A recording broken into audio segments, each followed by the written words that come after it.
Good evening, everyone. Welcome to Allen Global Studies Division. We'll start the webinar in a while.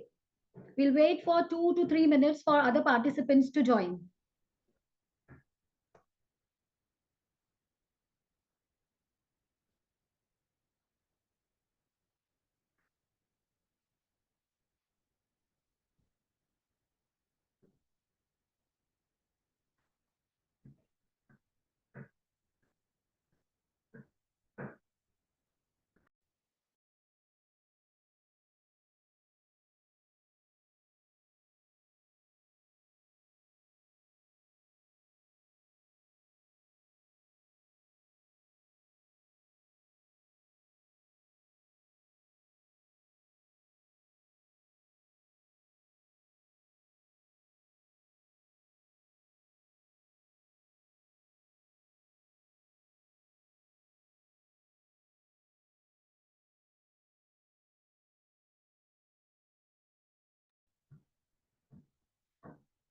Hello, everyone. A very good evening from Allen Global Studies Division. As we begin today's session, I'd like to start with a quote that perfectly captures the essence of our discussion today. Eleanor Roosevelt has well quoted, "The future belongs to those who believe in the beauty of their dreams." And today we are going to go on that flight which will make your dreams come true.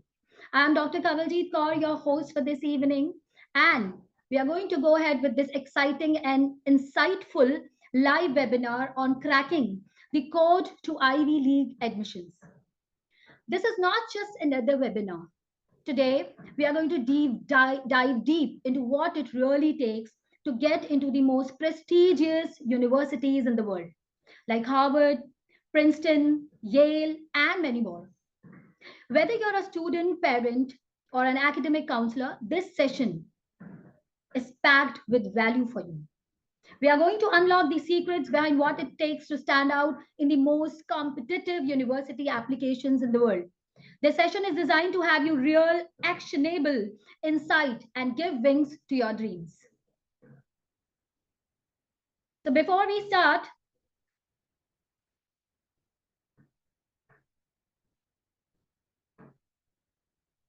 I'll be giving you a brief about Allen Global. Now, before we dive in, let me take a moment to introduce you with what Allen Global is and what we do here. Allen Global is your trusted partner in international education.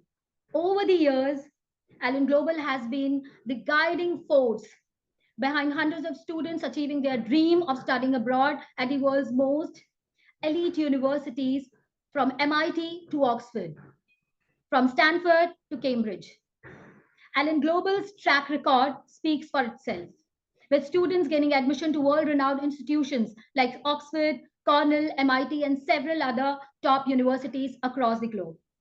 We have the record of sending 15 students to MIT, more than 26 students to Oxford, 122 to University of Toronto, and we have more than 2,600 admit offers till today, and that too in the top 200 universities of the world. 93% of our students, they have been into the top 200 universities of the world. We have students who prepare with us SAT, AP, TOEFL, and other international entrance exams, and they have scored full marks. You have 1600 out of 1600 in SAT. Perfect AP scores, that is 5 out of 5. Many students have got their dreams come true through making their profiles. Now, if you talk about students, we have students who have cracked MIT, which is not an easy thing to do, but yes, it is a pathway that we have designed for them.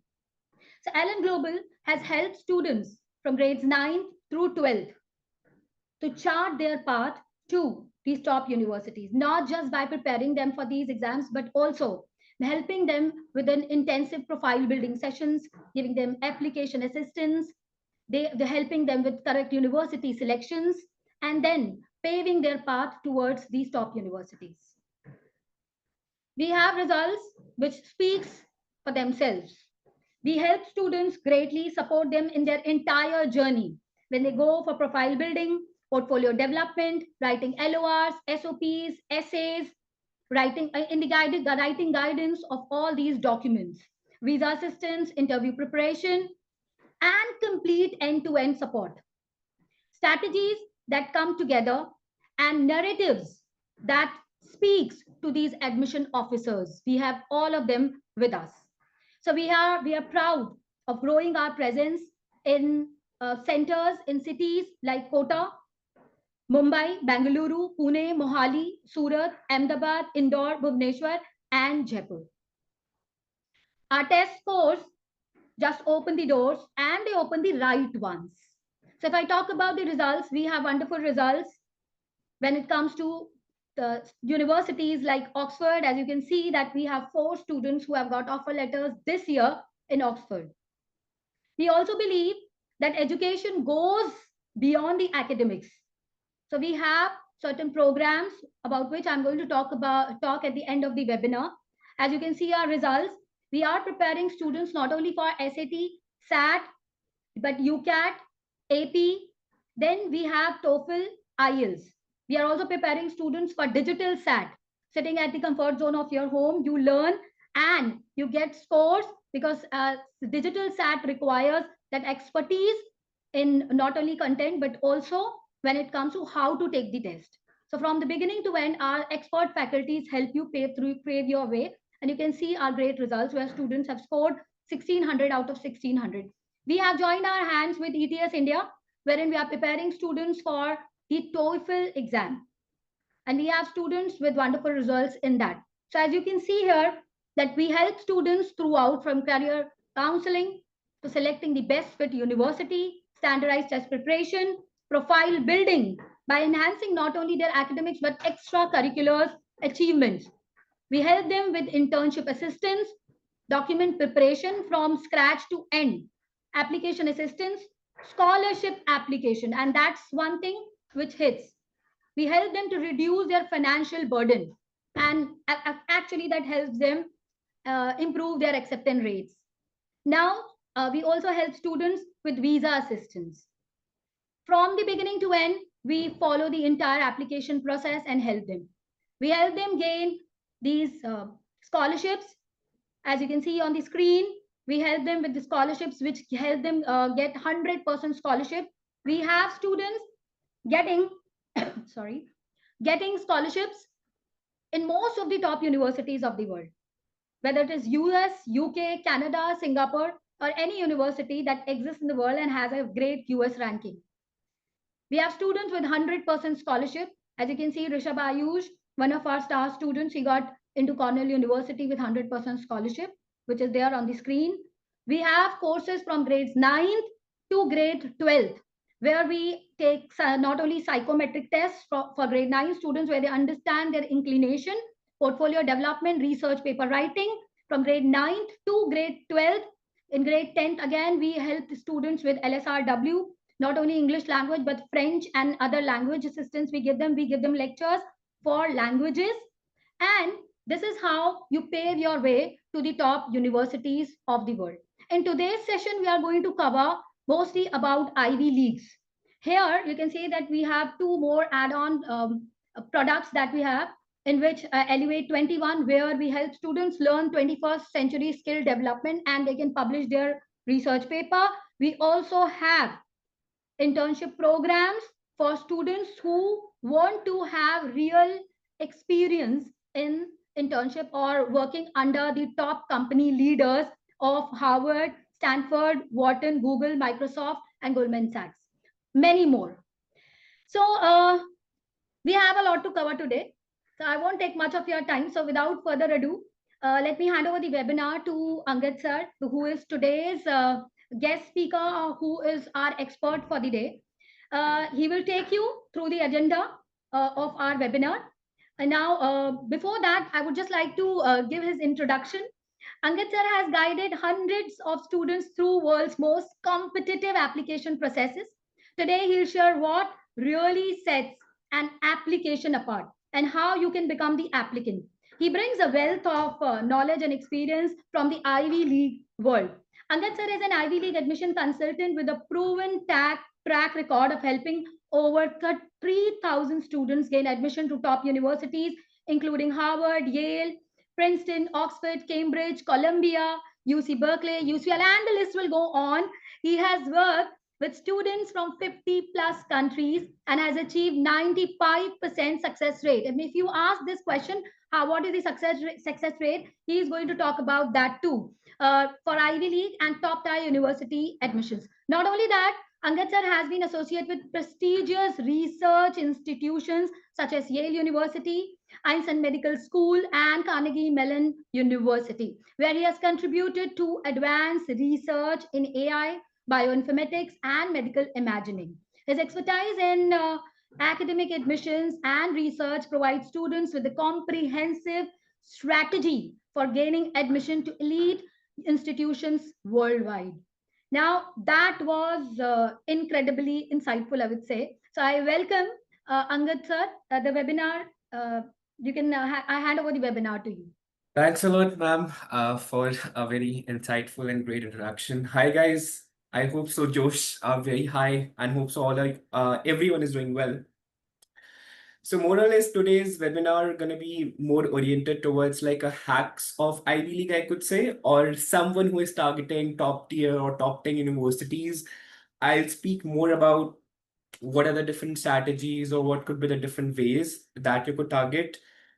Let me share my screen quick.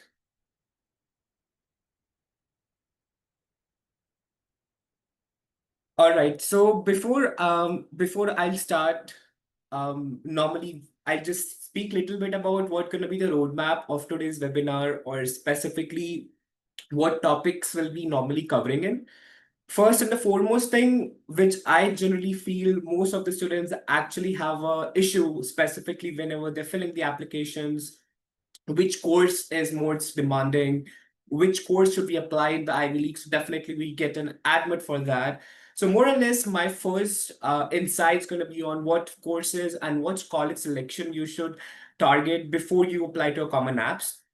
Second, going to be what specific internship and research opportunities are more suitable as per your profile, and definitely which specific internship boosts your applications or help you as a gateway to get into the Ivy Leagues.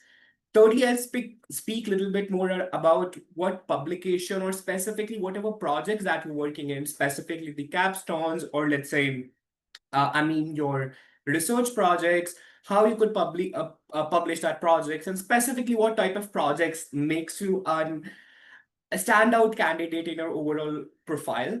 Then I'll speak a little bit more about your SOPs and your essays, specifically the personal statements. Last but not the least, going to be the scholarship assistance. Definitely, that's a primary factor whenever you're applying to any Ivies or let's say the top 10 universities. And then we'll speak more about the case studies, the students who I guided in the past, they got into Ivy Leagues, what makes stands out in the profile, and that definitely you could put in and get into the Ivy Leagues. So I'm very much excited to share the information, and let's start the whole thing, guys. Number one is a very basic question most of the students normally ask for me. Which standardized exam should we normally take, whether it's SAT or whether it's ACT? In general, specifically, you're targeting something like an Ivy Leagues or let's say top 10 universities, specifically in states. I normally suggest that your baseline score should be something 50 for you, 50 plus. But again, if this segmentation comes into the picture, that which standardized test we normally take, whether it's SAT or whether it's ACT, then I have a very general recommendation. Try to give, first of all, a diagnostic, have a look which amongst these tests you're getting a good score. But in general, I feel if you're more into the STEM majors, something engineering, something life sciences, then better you give it a try for ACT. Something you are into the non-STEM majors like business, finance, or might be liberal arts, then I better suggest you could give it a try for NSCT. But nonetheless, for this year, most of the Ivy Leagues are reinstating your SAT scores. That means for this year applications, you need to give an SAT for all the Ivy Leagues, whatever applications you'll be submitting. I'll not speak much about that, considering the fact you are already familiar what SAT is all about and what's ACT more or less. In general, I speak a little bit more about the majors, which I specifically feel that most of the students in general faces a lot of issues whenever they're applying to their applications. So I'll take a very basic example one by one with different majors. Specifically, I'll start with STEM, then I'll dive into the business and finance, and post that we'll have some look over liberal arts and the other non-STEM majors. So for the STEM majors, in general, whenever I'd avoid a lot of the students, they have a common thinking, or it's like we're gonna apply for engineering, something computer science, something with, I could say, mechanical or electronics. But whenever you're applying for any major, my whole suggestion, guys, is that always keep some as a backup major. Your primary major definitely not something that is very demanding, because that will not be give you an acceptance if whenever you're applying for any Ivy League, or let's say for any top 10 university. Take an example. If anyone is targeting computer science and if anyone is interested in biology or chem, I normally suggest that you should actually consider an option of combining computer science and biology that give you a merger or a stippling factor of computational biology, or let's say computational chemistry. Or let's say if anyone is interested in astronomy and computer science, you could target something like computational astrophysics or computational astronomy. So whenever you're applying for a major, make sure your major selection is very important. Primarily, I could suggest for any Ivy League application, you need to do your own thorough analysis. What would be the first major that you'll be applying in? Like, take an example, if Princeton, you're applying statistics as your primary major, as per my overall observation for the Cornell, same statistics have a lower acceptance rate.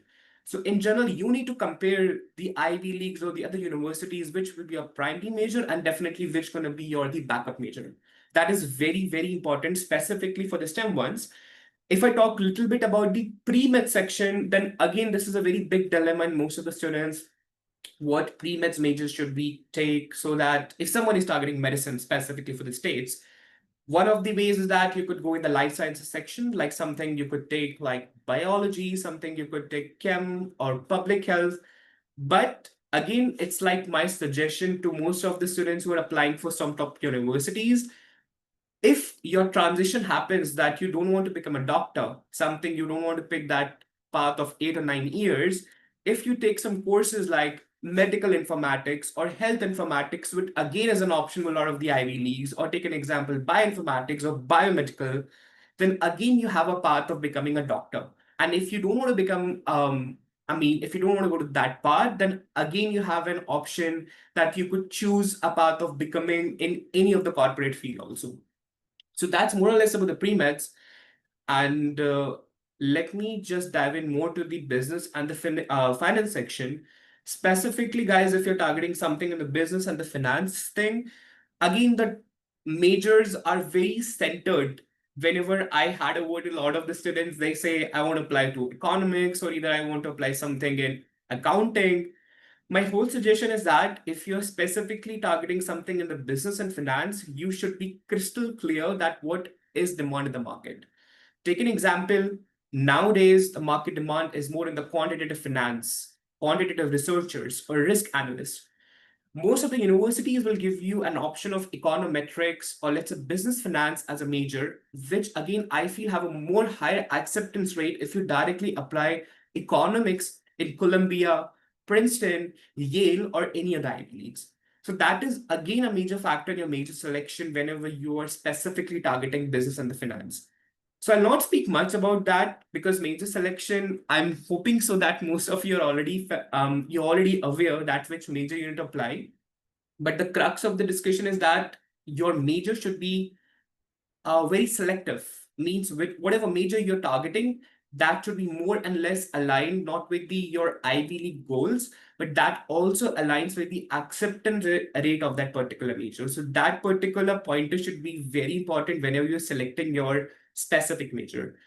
So let's dive in, guys, more to the internship and the research opportunities, which more or less comes, I feel, very important aspect of your overall profiling. Something 30-40%, if you have a research, if you have a good internship, I feel definitely that going to be a good gateway to getting into any top university. So I'll speak one by one about certain opportunities, major by major, But um, in general, that will definitely differ because there could be a lot of opportunities that you could take part in. But I'll try to maximize the things, or I'll to cover most of the things in this today's session. Something who is targeting in the STEM and who is interested something in the computational biology, neuroscience, microbiology, or something in the life sciences section.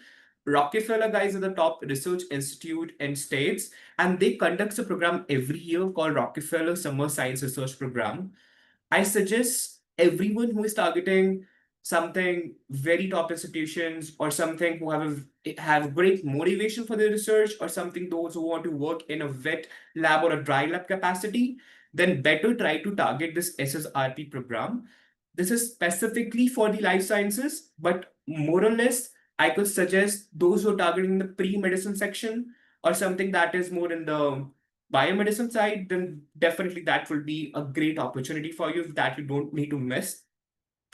Comes to the second one that is specifically for the physics, or let's say the majors who are more inclined towards astronomy, astrophysics, something pure mathematics or statistics. So there is a it's like a space observatory in Waterloo, Canada. We call this Perimeter Institute. And Perimeter Institute every year conducts International Summer School of Young Physicists. If someone who is targeting more in the astrophysics as your primary major, or something astronomy or physics as the primary major, then I suggest guys try to go and apply for the specific program. It's very competitive, something like 40, 50 students they accept every year. But nonetheless, the best part being, if you get into this program, it's not about the learnings, but it's like a hallmark that you will get on your overall portfolio that will act as a good entry ticket for some of the good universities. Again, this is again a summer institute for astronomy, or let's say astrophysics, who are targeting as a primary major. That is SETI Institute. I'm hoping so that most of you are already familiar about some famous space organizations like NASA, JAXA, and all like the top ones we have specifically internationally. But most of the students are not aware of that, what SETI is all about. So I just give you a brief. SETI conducts every year a joint venture with NASA, internationally, or even a lot of my students being a part of a SETI before last 2 to 3 years. If you want to do something more aligned towards astronomy, or you have more interest working on the planetary science, then I feel you should consider SETI Summer Science Institute Research Program. It's a really good program specifically for the physics majors. Coming back to the fourth one, that is the Stanford. So if someone is targeting mostly in the pre-medicine, or your targets are very clear that I want to go for any license majors, whether it's chem, whether it's biology, whether it's public health, then again, Stanford every year conducts a summer science research program that we call as SIMR. It's again a shadowing thing that gives you opportunity internationally. Last 4 or 5 years, a lot of my students being a part of that. It's a 3 weeks program. You work with the Stanford professors, even you publish your research. And again, I feel, guys, if someone is targeting Stanford as a primary major in any life sciences or any STEM major, then try to have a look over this program specifically for your overall portfolio. Reason being, you'll not only learn how important the research going to be. Second, you will learn that how to actually publish the overall work, the project that you'll be working in the Stanford University itself. Last but not the least is again a program that is more or less aligned towards the STEM majors that conducts by the Boston University. We call it the RISE. RISE program is specifically for the STEM majors again. But yes, in comparison to these four programs, what I've discussed here, it's not very competitive. You still have a lot of chances here that you get into this program. So nonetheless, whatever programs, the four programs I've discussed here for the research, that is more or less aligned towards an Ivy League track, because in general, what I've seen, my students who've been get accepted into any of the Ivy Leagues, they have more or less any of these programs in the overall portfolio. So one way around is that if I go with the crux of the overall discussion, you could be a part of any of this program to get into an internship or to do your research.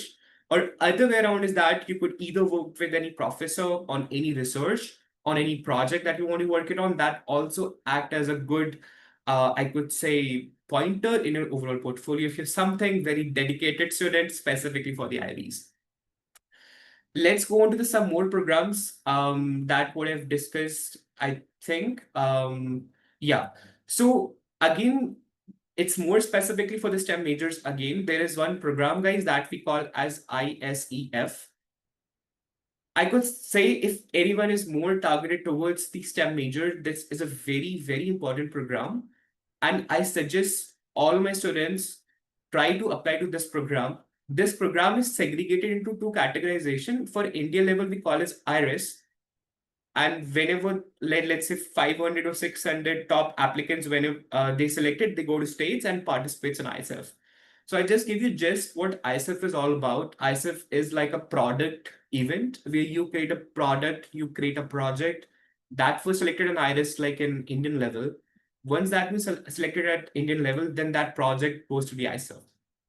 Best part being those who are regional scholars in the ISEF, you have a very high acceptance rate in any of the top 10 university. So it's not like that. I'm saying just try to take a part. In general, I'm saying if you have something back of your mind, any idea that you're working on, any research or might be any capstone project that's going in back of your mind, try to implement that project in IRIS. And if you're lucky enough, definitely, then you'll get a chance to work in the ISEF.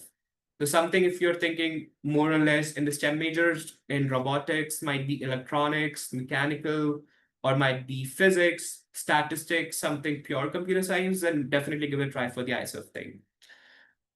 Secondly, if I discuss, there is a program, there is a specific program for the mathematics and statistics majors who are more or less in the field of pure sciences. We call it Promeus. Promeus, again, is a program conducted by IISc Bangalore. It's conducted by Oxford. And third, it conducts by University of Chicago. So specifically for the Indian students, if you are targeting very pure mathematics or statistics major, this is again a program that what I've seen, you'll not only gain a lot of insights from research, how pure research is going on real mathematics or pure mathematics, but again, you have a very good short working with some of the very good professors at IISc or might be in Oxford. So it all depends whichever locations you're going to apply. I'll not speak much because definitely this discussion will never ends or never stop. Let's talk a little bit about some girls programs because there are some programs that are more or less dedicated towards specifically girls. And I feel if anyone, I mean, a lot of girls, take part in this webinar. So I'm considering if you're applying for those programs, you'll definitely have a very great chance to showcase in your overall portfolio. So there is a specific program called Girl Get Maths, very famous. It conducts by 4 or 5 different universities, UMich, University of Michigan, conducted by Brown University, and even conducted by the Rice University. But the Brown University one, the Girl Get Maths, being participated by everyone who is in grade 9 till grade 12. So I again suggest if any student who is in grade 9 or 12 who attending this webinar, better try to have a look over this Girl Get Maths thing. You'll not only it's like a camp, something like a 2 week camps. It's fully funded. You go there, Brown, and you'll experience how things are actually working in the real mathematics environment. So again, it's a really good opportunities, girls, whosoever in the webinar itself, that try to have a look over this program if you're specifically looking something very out of the box thing in your overall portfolio to be precise. So that's more or less about the, I could say, research or let's say the opportunities I suggest for if you're specifically looking how to boost your profile. So there are 3-line factorization if I go. One would be your volunteering, where I stand with VIP segmentation. V stands for the volunteering thing, where you have certainly a good number of hours if you're applying for your Ivy Leagues, something 80, 100 hours. Then I stands for the research or the internship that I already speak a lot about that. And then P stands for your passion project, that what you need to showcase to the admission officers, your passion towards a major is. So take an example, if anyone is applying to business, you need to show that how you're motivated towards business as a major. If you're applying computer science, and again, you need to showcase how you're motivated towards the recent technologies like AI, Gen AI, or might be LLMs, whatever technology is going in the market. So that's how, if you have these three segmentations in your overall portfolio, I suggest no one will stop. I mean, definitely get into any good school or specifically towards any Ivy League. So I'm hoping so you already get some insightful information that what are the general areas or the key points that you need to actually focus on in your portfolio. So I'll just take a pause specifically for this whole session thing. And what I'm gonna do, I'll push on one quiz, guys. It's more or less a general quiz for the Ivy League. I want to see that how good you have an information about the Ivies, how motivated you are towards any Ivy Leagues. And I'll just give you a gist. The top 10 participants who get in the dashboard for this overall quizzing process will get an opportunity to have a one-on-one interaction call with me for your overall portfolio building and profiling, just to enhance how you could enhance your overall portfolio. So I'm sharing you a link, and I request everyone to be part of that quiz. Let me share that quickly.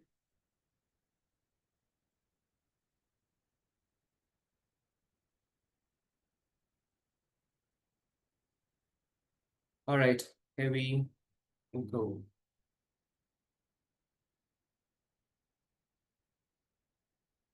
All right, so I've shared a link, guys, in your chat, and I request everyone to join that whole quiz. I'll just wait for a minute. Post that, I'll start the school quiz thing.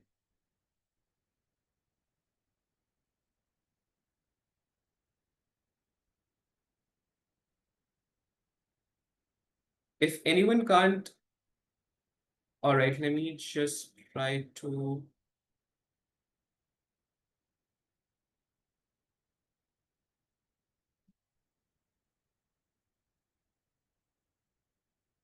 Kawaljeet, ma'am, could you see the quiz link by any chance? I saw the link. I think the network is slow I because see. Okay. yes. I'll So share the I link can again, read. guys. You can share. Yes. Yes.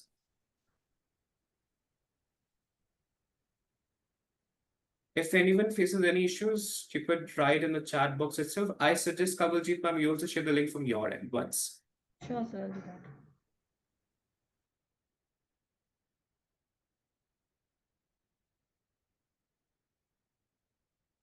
I think it's a common issue with everyone. Might be you could check from your end once you share the link.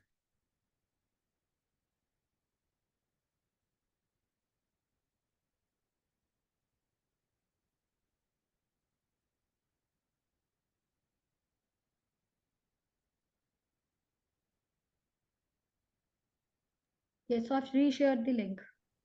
You reshared the link? Perfect. Yeah, That's I've great. reshared the link. That Guys, try to have an access to the link. And again, if you face the same issues, just buzz me on the chat then.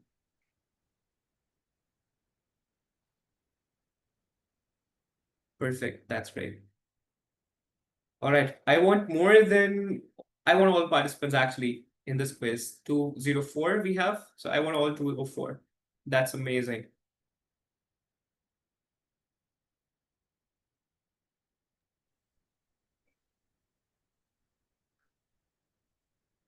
Just quick, guys, join the link.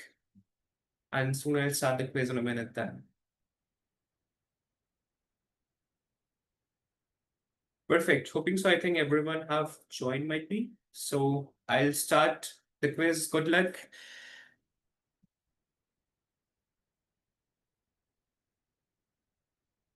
Let's see if I have this Ivy League knowledge or who is more motivated towards the Ivy League schools.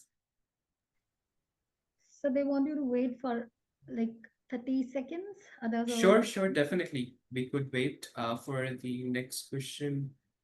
Oh, that's great. 14, I got a right responses for the first one. That's great.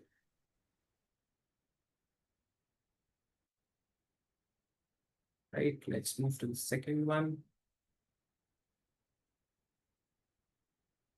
All right, those I think who left the first one might be they could run from the second one. Here we go.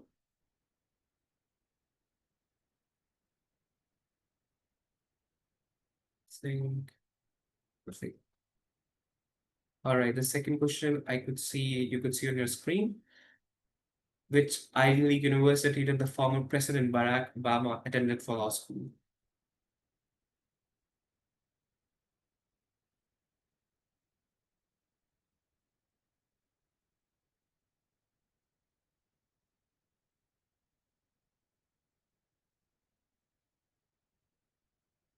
Amazing. 45 right responses. That's great. Cool. So let's see the leaderboard. Who is on the first? Varshita, Harshita. Amazing. Okay, I think now the leaderboard is updated. Harshita and Ayushi are on the top of the leaderboard. Great, guys. Let's move to the next two questions or the last two of the quiz.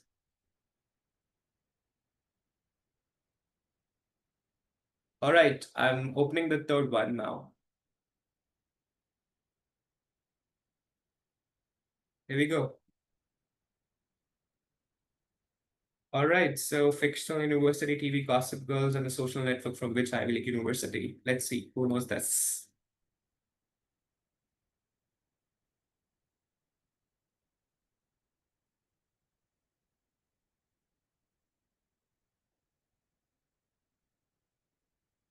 All right, bingo. Something I get 54 right answers. That's great.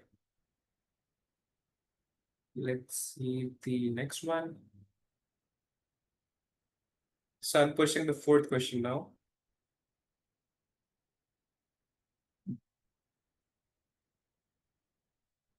All right. Which Ivy League university is situated on the banks of the Charles River?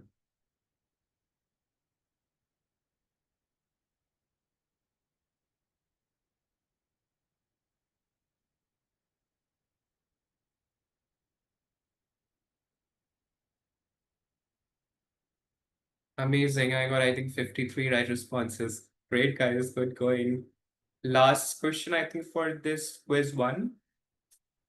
Let's see who are the top 5 ones after this quiz.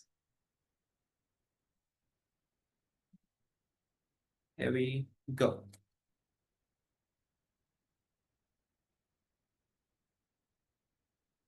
I think this is interesting one. Most of you are already familiar with this.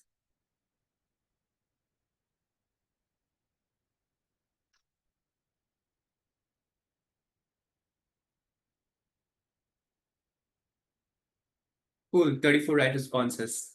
Amazing. Let's have a quiz leaderboard again. So I'll see who are the 5 top in the leaderboard. I'll speak the names, I think. Oh, Dr. Centipede. I think you need to put your name, whosoever is Dr. Centipede might be. But I got response. First one is Dr. Centipede, Abhinav, Kushagra, Ayushi, Mohammed Akram, and Atif. So you guys definitely you're the top 5 for this quiz. And write your name in the chat itself and post this call or this webinar. You could have a one-on-one call with me for your portfolio or just an interaction with me. So whatever doubts you have, I'll just share my screen also once to show you the results. So might be okay. Let me. I hope so. It's visible to everyone. Perfect. So these are the top 5. Atif, Cyber, Abhinav. Wow, Sorry, I congratulations. think now these are the 5. My bad. Yeah. Congratulations, Dr. Sandy. I think you better write your own name so I could speak your name, but that's pretty much fine. No worries. So you have got really good, wonderful audience today. Exactly. Great, guys. Let's continue with the part 2 of this webinar. I'll just share my screen.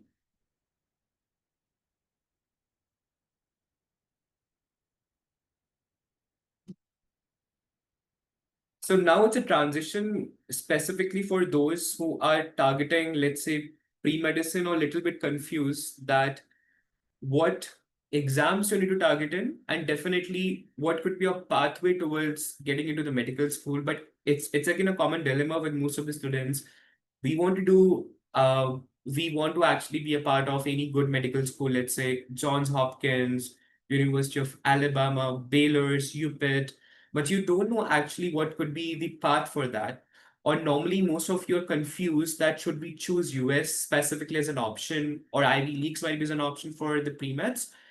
So if anyone is targeting for the US to be precise, then overall, guys, your medicine gonna be 8 to 9 years, which be like your 4 years of your BS, and then your 5 years with your MD. But again, this is like I could say, I suggest you, if someone is thinking that just because of this reason you're not targeting any Ivy League might be, then there is another option for you where you could target this BS plus MD program, where your whole medicine got squeezed down to 6 to 8 years. So something like University of Pittsburgh, Baylor's, these are some good schools that give you an option to pursue your medicine as well as your pre-medicine in a very specific time frame of 6 to 8 years. And more or less, if someone is thinking that I don't want to target, let's say, just because of this reason, you don't want to target Ivy Leagues or more or less specifically US as a primary option, then there are two different options for you. If you're targeting UK as a primary option as your top medical school, then definitely you could give UCAT as an exam as like an entry ticket to getting into any top medical school in the UK. And if you think that you're targeting Australia as a primary option, then specifically you need to give an exam called ISAT. So I'll just give you a crux of this oral discussion. Once you give your BS, then you give an example MCAT. If you specifically want to target MD in US, then you start your medicine. But if someone is more interested in dentistry or let's say anything specifically to the dentistry schools, then they need to give ATAT as an exam once they enter into the medical school. So the crux being overall US medicine gonna be something 8 to 9 years, but you have an alternative track of something doing BS plus MD that will be 6 to 8 years. But if this is again a reason that your overall years are increasing, you want to do something in a 5.5 to 6 years timeline, then you could consider UK where your overall medicine again going to be 5.5 years, but UCAT then you need to give. But if you're targeting Australia, then the overall exam that you need to give is ISAT, same, it's 5.5 to 6 years. I hope so it's pretty much clear, just about the pre-medicine track thing. Now, this last part of the overall discussion is the scholarship and the funding options, which definitely you'll be thinking that what would be the different scholarships and different funding options specifically for the Ivy Leagues, or I could say the sister Ivy Leagues, the new Ivy Leagues that have been introduced in the systems like Georgia Tech, Carnegie Mellon, UF, UVA. One way around is that there are certainly different scholarships that's being provided. One is Next Genius scholarship, which covers something like 60, 70 overall schools in US. It's a fully funded one. Second, it's a Tata scholarship that's being covered once you get your post admission or your admission letter. And third one is specifically by the Coca-Cola as an organization that they give Coca-Cola Scholars Program. But again, it depends upon your overall portfolio. If you have very good overall portfolio, then only Coca-Cola will sponsor your overall education for any top university that you're targeting. But nonetheless, guys, apart from this, you have a lot of merit-based scholarship. Depends upon which university we are applying. If I talk about some new Ivy Leagues that have been added, G-Tech, that is Georgia Tech, they'll give you a scholarship called STAM scholarship. And for the STAM scholarship, it covers something like 80 to 90 students every year, which covers your 100% of your overall fee. Now students ask how we could apply for the STAM scholarship. This is only applicable once you get an admission letter from the Georgia Tech, and they will qualify the basis of your merit. How good you have your academics, how good you have your SAT scores, or how good you have your overall portfolio.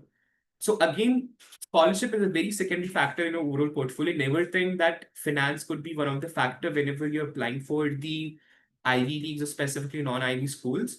You'll be getting dozens of or thousands of merit scholarship. If not merit, definitely you have different secondary sources, a scholarship that you could be a part of. That I speak little bit, but definitely there could be a lot, which we'll discuss if you discuss with me in a one-on-one call. So that's a bit about the scholarship. Again, I opened a slide there just to have a look. If someone is giving PSAT, then definitely they give the national merit. But for if you are from Indian origin, then national merit is not applicable for you, but you could apply for the Davidson Fellow Scholarship. That is applicable for most of the liberal arts, humanities, and the STEM fields. And thirdly, is the Coca-Cola Scholars, again, which gives 150 scholars every year, depends upon your grades, depends upon your overall portfolio, and depends upon how good you are in academics. So let's go to the end part of the session. These are some of the students who got placed in some of the Ivy Leagues. Amok, who got into Cornell, Ishank, who got into Harvard, Rishabh, who got into Cornell again, and Chinmay, who got into Princeton. And now let's have a brief discussion. What could be the different markers in your profile, or to be precise, the different case studies? I'll just talk more about the case studies, the students who got into some of the Ivies. What was there in your profile that makes them stand out of the crowd? Now, if you will see, guys, I have put down two personal statements of two of my students who got into the Ivy Leagues. If you will observe here in this personal statement, there is a hook and a story that the whole personal statement is revolving. I mean, for the second one, this girl was more into the dance, was more into the Bharatanatyam and all. If you will see, the whole personal statement is revolving how she contributed towards the Bharatanatyam and how her projects and her involvement was more into that. Now, have a look how she touched about this, specifically about her culture. Um, she was in US, how she touched about the culture in the first and the second paragraph. And thirdly, how she contributed how she's making towards impact towards the society. So if I give you a gist here, she got into UC Berkeley public health program. And what she did, basically, she initiated a campaign for this cervical cancers women's or the survivors, how we could create an awareness in the society. So that was she speak more about that how she created dent in the community. So this is how your overall personal statement stands out of the crowd. What I just normally suggest in your personal statement, try to create a hook or try to create a storyline, and that storyline more or less relates about yourself, what you did in this timeline of last 3 to 4 years of your high school. So these are the two different examples. If anyone want to see that, what were the different pointers in the personal statements that make sense of the crowd. So that's about that. If I talk a bit about the activities, this is again for one of the students. She got into MIT Northwestern and New Chicago. Specifically, she got into the business and the finance major. If you she was into, sorry, STEM major to be precise. If you will see what was something different in her profile, one thing if you observe, she has something three conferences for the research that she did. So she did something like three projects that were more or less aligned towards the STEM major or something that she wanted to pursue in college itself. Whatever project she created, she tried to make a research paper of that to make an authenticity factor, because that's what admission officers normally check in your profile. Apart from the research paper, she presented that overall thing in 3 or 4 conferences. Again, what was the different shading factor, guys, in her profile was that she did a crowdfunding campaign for the women's hygiene, which was something she initiated $1,800 as a crowdfunding campaign, which was creating an awareness of the women's hygiene in the society. Now, if you will see the first profile, what is different and how she got into any of top Ivy League, one thing, she was very much oriented towards a major and she showcased this thing to the research. Second, she created a dent in a society from this crowdfunding and a fundraising campaign, which is working for the women's health. So this is some specific pointers for this profile that what I feel attracts the admission officers and help her to crack some good top 5 or 10 university instincts. I'll show you this second, that is the non-STEM major. So you, if anyone is targeting for business, finance, or let's say might be liberal arts, you also have an idea. Now, again, as like the first profile, if you will see, again, this girl did a crowdfunding campaign of $3,500. So just remember one thing, in your profile, numbers are the thing that matters more. And this I tell to all applicants of Ivy Leagues who are targeting. If you have a very good quantitative numbers in your profile, something you impacted 10,000 patients, something you create an impact for 50,000 people, these are the numbers that makes you stand out of the crowd. And same thing happens with these two profiles. If you will see in the profile, the numbers are the ones who are speaking most. And what it suggests, or what I could say from your profile, if you will see, they don't have only internships, research, and everything, but they have holistic profile. See, she was good in tennis. She was like a vice captain there. She was into music also. She was into like creating some accounting campaigns or taxation campaigns where she's shown 50% growth. This is again a quantitative factor. So these are the certain pointers, um, my dear students, you could say in your overall portfolio, that makes more sense whenever you're targeting for any of the top Ivy Leagues or any of top 10 universities in the States. I'm hoping so. I speak a lot about actually how you could, or how this your gateway should be there, or what could be the different hacks you could apply to get into any of the top Ivy League. Now I just want from your end, what are your questions? It's just have a small Q&A session so that we could have a discussion, might be what doubts you could have. So I want whosoever have any doubts, please raise your hands, and might be Kawaljeet ma'am pick someone from the audience and you'll have a one-on-one interaction with me.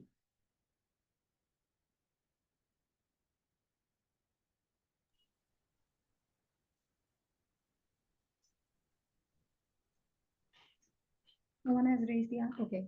So there are students who are writing their questions in the chat box, but nobody has raised the hand. I So think it's flooding the chat box. I think it's fine. I'll take only top 20 attendees oral queries. So if anyone have any specific queries, what you need to ask, I think better we could have an one-on-one. Okay, so Abhinav have a doubt. Can we get a 100% scholarship if he scores 1600 in SAT? So Abhinav, um, again, if you get a 1600, I'll not guarantee that you'll definitely get into any Ivy League or even MIT as an acceptance. It depends of tons of factors, because having a good academic score and SAT score will never guarantee 100% scholarship. But I say if you have a good percentage in a grade 12, if you have a good SAT score, then definitely you have a good chances of getting a merit-based scholarship, which I told about Georgia Tech, like a STAMP scholarship, which is again a merit-based scholarship. Duke will give you a merit-based scholarship, depends upon your SAT score. So definitely you have a good chance if you have a good SAT score and academic scores. So with the recent Trump regulations, I think chat is getting okay, and funding cuts for the university affect the chance of admissions as Indians. Adhich, so again, this is a very good question. There are a lot of regulations happening as we could see in the news. But again, specifically, I could say these whole things will improve because we as a students are the one who will contribute towards these universities. So it will never happen that your university will shut down the doors specifically for Asian students. So it will never happen. Don't need to worry about that. That funding and cut for the university affects your chances or admission for any specific Ivy League or the non-Ivies. Tanisha, no, they don't favor certain regions, but yes, they favor certain countries to be precise. When there was this Ukraine war thing, so definitely Ivy Leagues were more, I could say, it's just like they have a not more foundation factor with the Ukrainian applicants.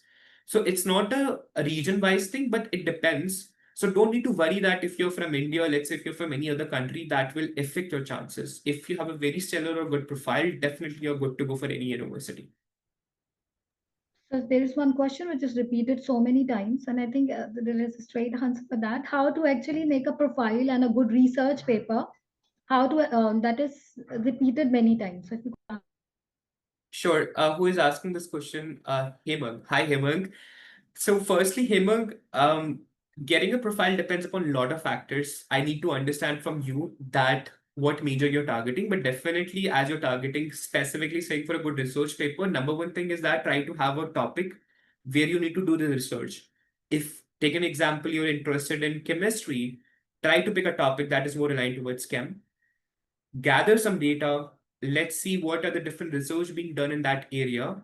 One way is that you could write a review paper by seeing what research people are doing. Other way around is that once you gather the data, try to do some research, learn some computational skills, and then you could write a research on the base of the results that you've gained. So research paper again is a very cumbersome process. It takes something 5 to 6 months, requires a way lot dedication. But I suggest if you're very much motivated towards a major, you should have one or two papers in your overall portfolio that you could showcase to the admission officers. So that's a process. But again, once I understand about yourself much better in a one-on-one call, then I could suggest you in a more better way.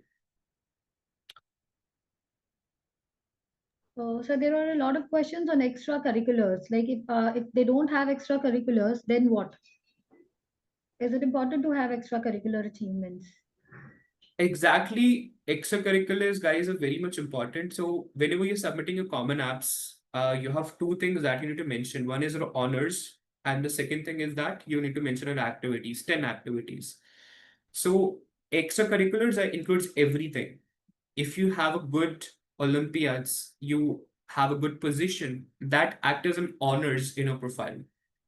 Take an example, if you have written a good research paper, if you do an internship, if you have something, you created a startup, or let's say you did some incubator programs, that added in your extracurriculars. More or less, the whole crux being your academics not matters. If you're very good in academics, that doesn't guarantee an admission, to be precise. You should have something, a segmentation. This is a segmentation, I'll just tell you. 60% of your profiling depends upon your extracurriculars, and 40 to 45 percentage nowadays depends upon your overall academics, your SAT scores, or your overall whichever curriculum you're in. Which subject we have to study for scholarship exam? There is no specific scholarship exam, Gaurav, but again, there is pose a session. If you have a common call with me, I'll tell you a common database for certain university. We have a certain different scholarships. There is no scholarship exam. You could definitely give certain scholarship exam, but a scholarship depends upon your majors also.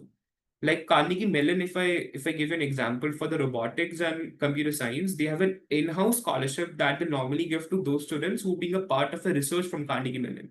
So that students are not aware who apply or might be who are not being associated with Carnegie Mellon. So again, there are some in-house scholarships also that depends from major to major. Let me see. What sort of activities would contribute in an MIT application? So this is a common question I could see in this chat. So guys, again, for in any MIT application, if you do dozens of things, again, it's not like that you'll get in perfect acceptance. But yes, as I told you, the three common factors for your profiling. Number one is a good volunteering, making a good dent in a society. Second, having a good research or an internship. And third, having good projects that showcase the motivation towards a specific major is very much important, which again is a three-pointer factorization for MIT or any other non-Ivies or any other top 10 schools you could consider. So class 12 percentage matters. If yes, what is good percentage? So Anirudh, your grade 9 till grade 11 percentage definitely matters. But take an example, what I've seen, a lot of students doesn't have a good percentage in grade 11 because they transition from grade 10. For most of the university, you will get an opportunity to write a letter or let's say an essay that why your grade 11 percentage comes down. But yes, as per your question, grade 10 percentage matters. If you're targeting certainly good universities, I suggest have something 85 or 90 plus percentage. That's like a baseline scores for most of the top 10 universities.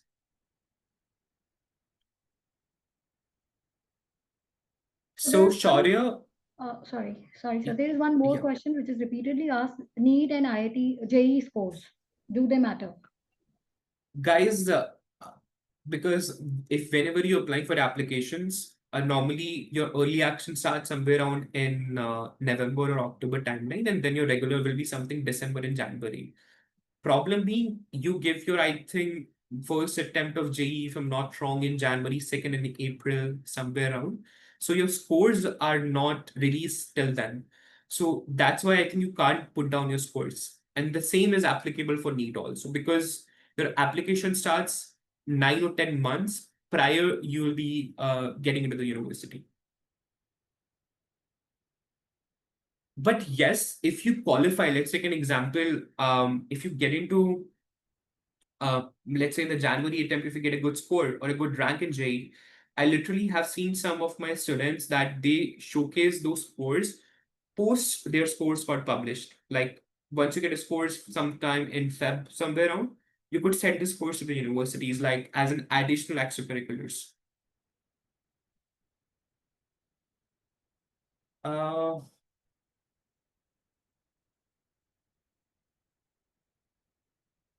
I think there is a does IITians get extra preference for postgraduate or masters?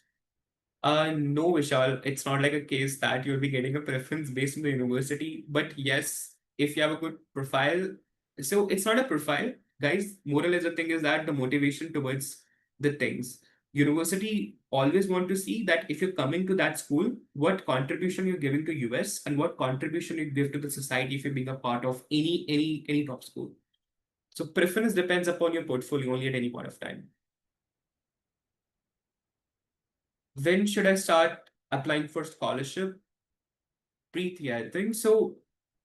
Once you get an acceptance, you automatically eligible for scholarships.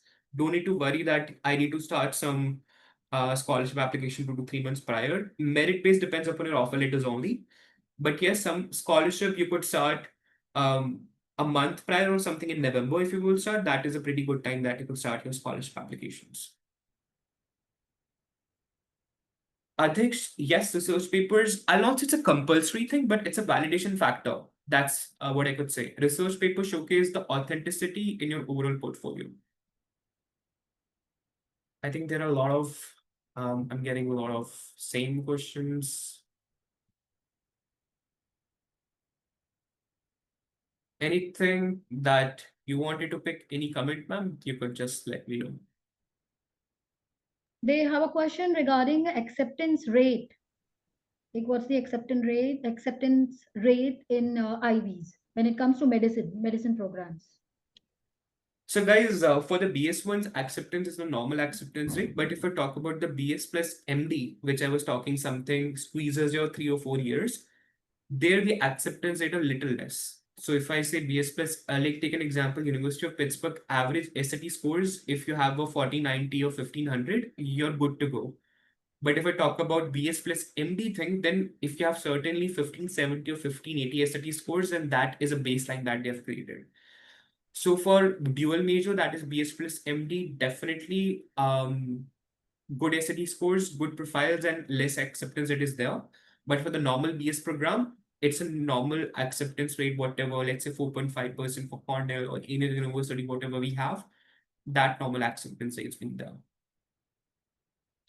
Hmm. Most any other question, ma'am? That I think they can call our counselors and discuss perfect. the questions, resolve the queries. Will be available on calls, and they All can right. go to our website. So let's push. I think the last quiz for this session, I think first five we have selected from the first quiz. So I'll give the opportunity to more students in this webinar so that you could connect with me post the session. So I'll select next five from the quiz two that I'll be pushing just in a few seconds. So just give me a sec of time. All right. I think I'm sharing your link, ma'am. You could better share in the chat.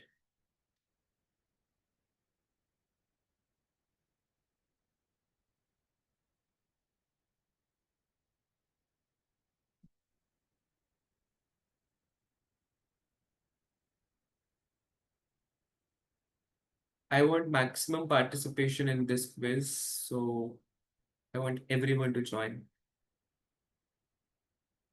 Perfect. Just wait for guys 30 more seconds. We have shared the link, Cool. and they should not miss the chance to connect with Angad sir for consultation. So everybody needs to participate.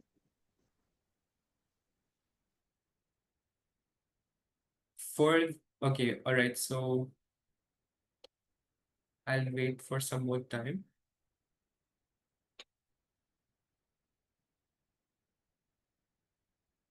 Perfect.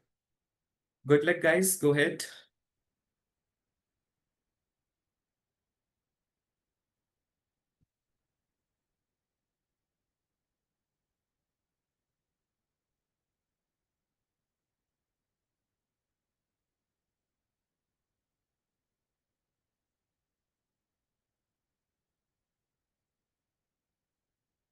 All right, 71 correct responses. Great.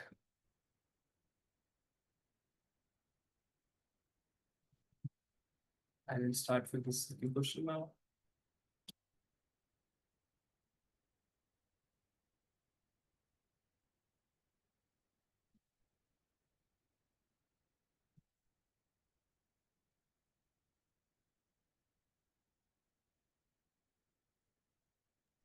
Everyone should know this. I think so. It's a pretty basic one. Oh, that's why I think more correct responses. Yes. Still, I don't know someone for New York, but it's fine. All right, so here we go for the third one now. Okay.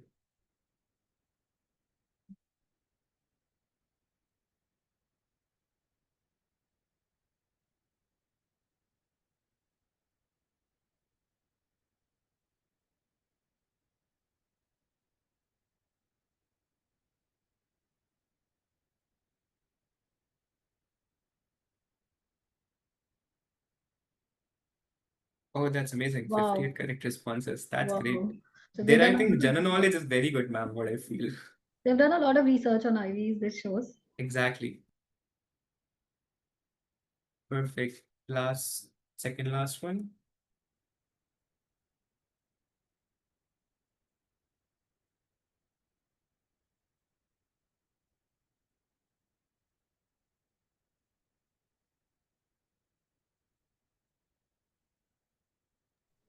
So it's getting tougher. Yes, last were definitely tough.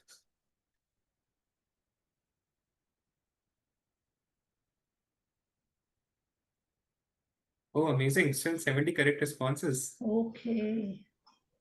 Great. All right, I think now it's the last one. Let's see who will be the top five for this one. There we go. I think this one most of the one aware of for sure. The last one is the easiest, I believe. Come on. Everyone would be able to give this answer. 100%.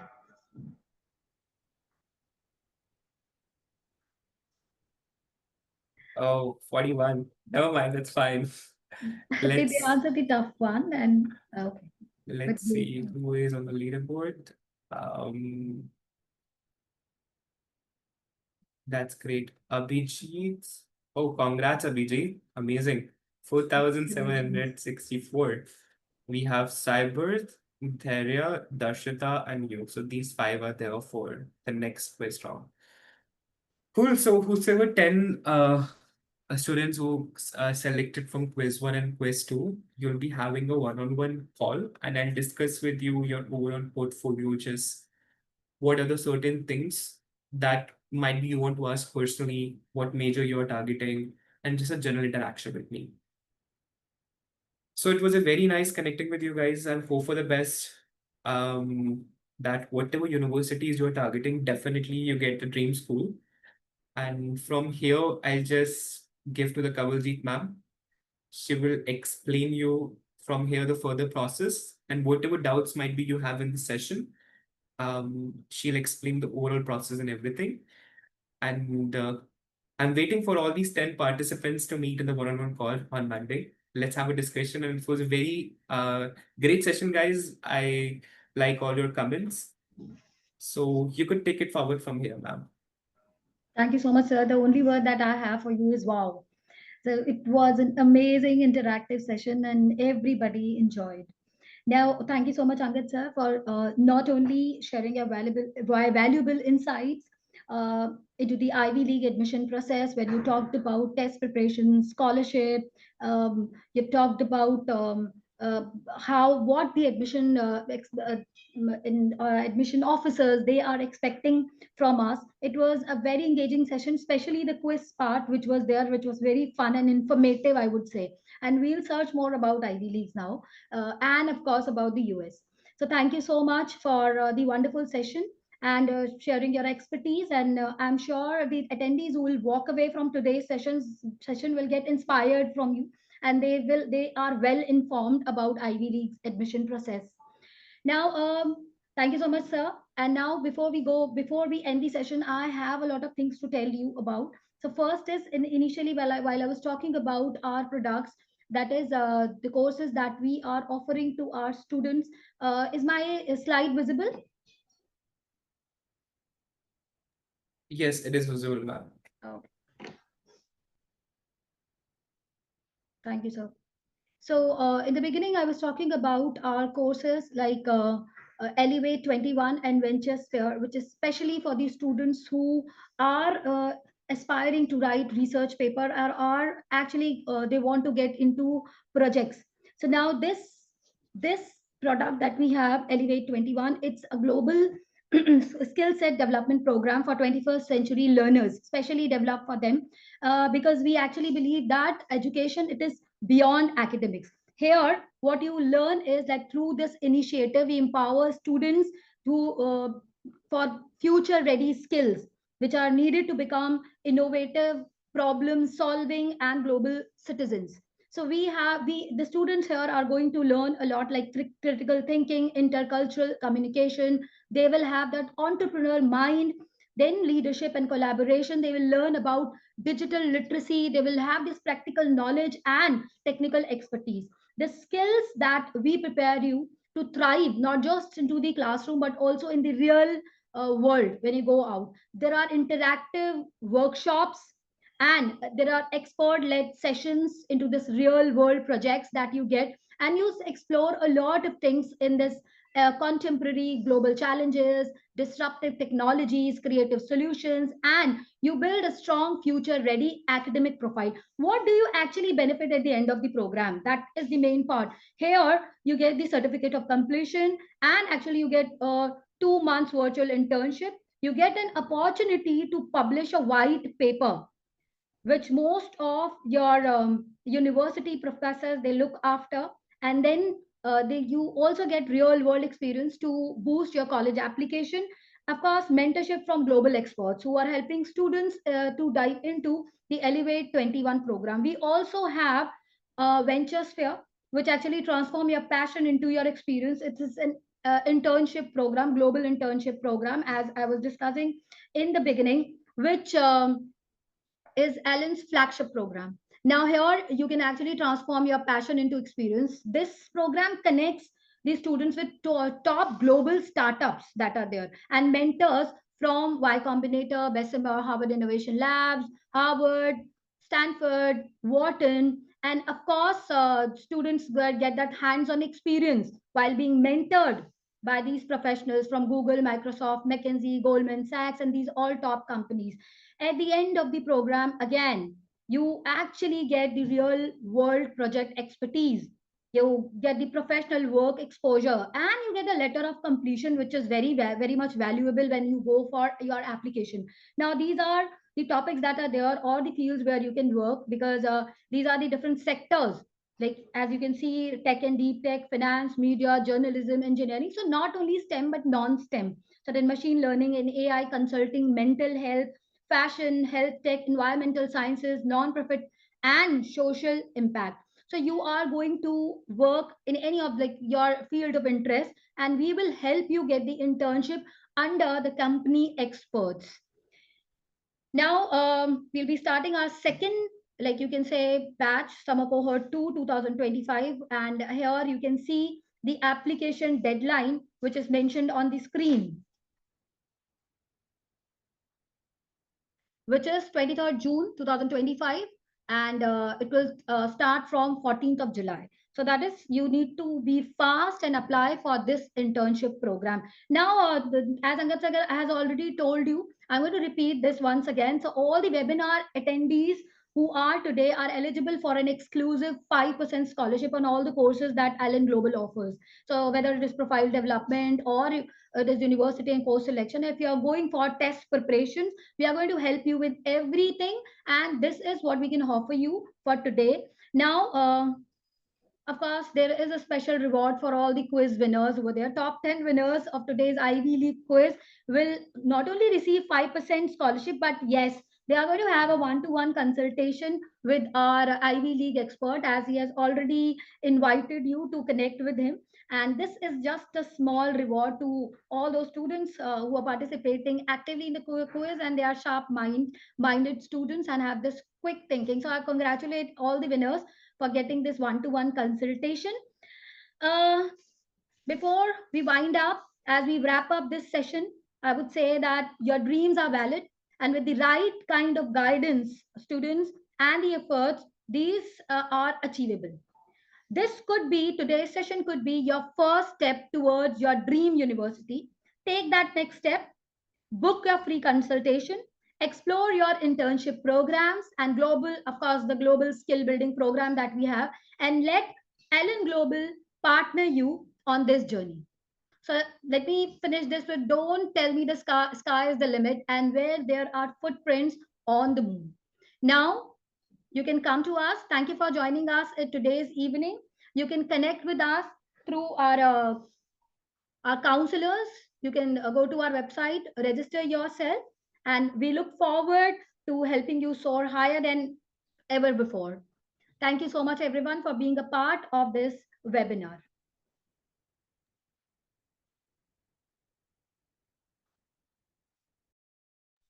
Good night.